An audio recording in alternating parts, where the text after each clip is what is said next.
Hi, I'm Dr. Balraj Naidu, robotic orthopedic surgeon at Onus Robotic Hospital, Hyderabad.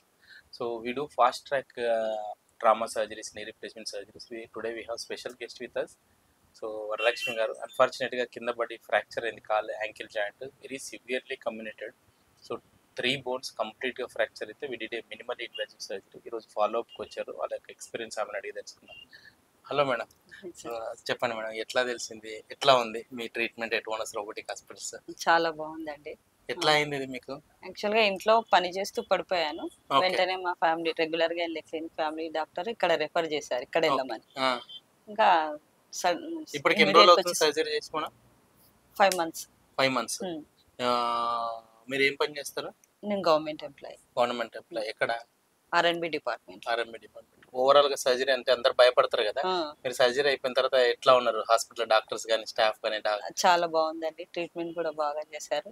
మళ్ళీ reviews కి వచ్చినప్పుడు doctor కూడా బాగా చెప్పారు. అంతా బాగా చేశారు. యూజువల్ గా చాలా మంది పేషెంట్స్ యాంకిల్ సర్జరీ అయిన తర్వాత ఈవెన్స్ 0.1% సరిగ్గా సెట్ కాకపోయినా వాళ్ళు కుంటుతూ నడుస్తుంటారు. ఆ మేడంకి అటువంటిది అసలు నోబడీ విల్ రికగ్నైజ్. అంటే ఆమె నడుస్తున్నప్పుడు ఈమెకు సర్జరీ అయిందని ఎవరు గుర్తుపట్టలేరు, అంత మంచిగా రికవర్ అయ్యారు. So thank you Varalakshmi garu and for making us to proud in your recovery. Thank you madam. Thank you sir. మీకు కూడా. ఓకే.